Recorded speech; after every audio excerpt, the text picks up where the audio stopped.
OnePlus is riding a wave that could propel it over the hump that's prevented its phone from reaching the upper echelon of the food chain. The OnePlus Open prevailed last fall in surprising myself in becoming the one best foldable phone around. Now there is a chance for the OnePlus 12 to propel the series' reputation to the next level. In my years of reviewing OnePlus phones, they have almost come up short in achieving that premier status bestowed upon the best phones. Usually, the camera performance of OnePlus flagship phones lags against its main rivals, but the OnePlus 12 aims to remedy this in a big way with an upgraded Hasselblad camera for mobile system, newer image processing, and larger sensor. But beyond the camera, the OnePlus 12 also sees the return of wireless charging, which adds to this phone's overall value. And if that's not enough to convince you of the phone maker's never settle philosophy, the OnePlus 12 still cost you no more than last year's model. All of this makes for a compelling argument for the OnePlus 12, so I will dive into all the details on how it shapes up in my review. OnePlus phones have always come up short in the camera department against their rivals, but the new triple camera arrangement of the OnePlus 12 intends to prove that this phone can finally break the stigma. The 4th gen Hasselblad camera for mobile system of the OnePlus 12 consists of a main 50 megapixel camera, 48 megapixel ultrawide, and a 64 megapixel periscope camera with 3x optical zoom. The telephoto camera is an iterative improvement over the OnePlus 11's 32 megapixel 2x telephoto zoom, but I am happy to report that just about every performance metric around the cameras is better than before. Starting with the 50 megapixel main camera, it produces excellent results accompanied by sharp details, realistic colors, and good dynamic range. However, I don't see a tremendous difference against the OnePlus 11's main camera when the lighting conditions are good. The 48 megapixel ultrawide camera on the OnePlus 12 also holds up well, especially in high contrast scenes that have strong sources of light. The above photos from the OnePlus 12 and 11 shows they have evenly matched at balancing the overall exposure of the scene.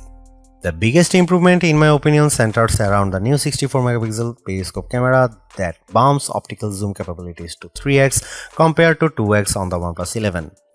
And the help of OnePlus 12's high-resolution sensor, images can be enlarged with a 6x in sensor zoom and without any degradation to the details.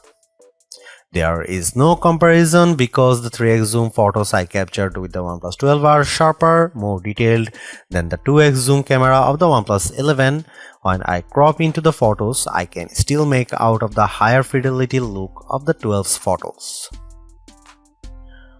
Low light performance is a toss-up because I noticed that the OnePlus 12 has a tendency to underexpose scenes and cast a warmer color temperature compared to the OnePlus 11.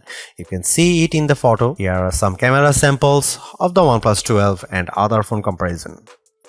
OnePlus certainly caters to enthusiasts because there are plenty of shooting modes and controls to access. In addition to a dedicated Pro mode that lets me adjust the shutter speed, focus, and ISO level, you also get a dedicated movie mode with a flat color profile option.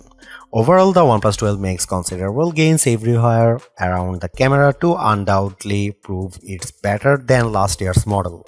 That's a win in my book. But there is more to camera phones now than just producing the best photos.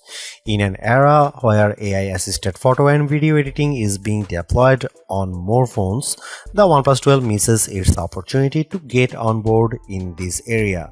You won't find an AI photo features like the ones on, say, the Galaxy S24.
If there is one thing I can't get out of my mind about the OnePlus 12, it's how this flagship phone feels more competitive than ever before. With the reintroduction of wireless charging plus extending its telephoto range even more, it's hard to deny its value over all other flagship phones. I am very picky about what I spend my money on. When I do, I want to ensure there is a tremendous value in what I am getting, and the OnePlus 12 proves it's the affordable flagship to beat it again. While I am bummed that it's lagged in the AI front, its considerably lower price point paired with everything I mentioned above allows anything on a tight budget to experience a top-notch flagship at the not-so-typical overpriced cost. Thanks for watching. See you in the next one.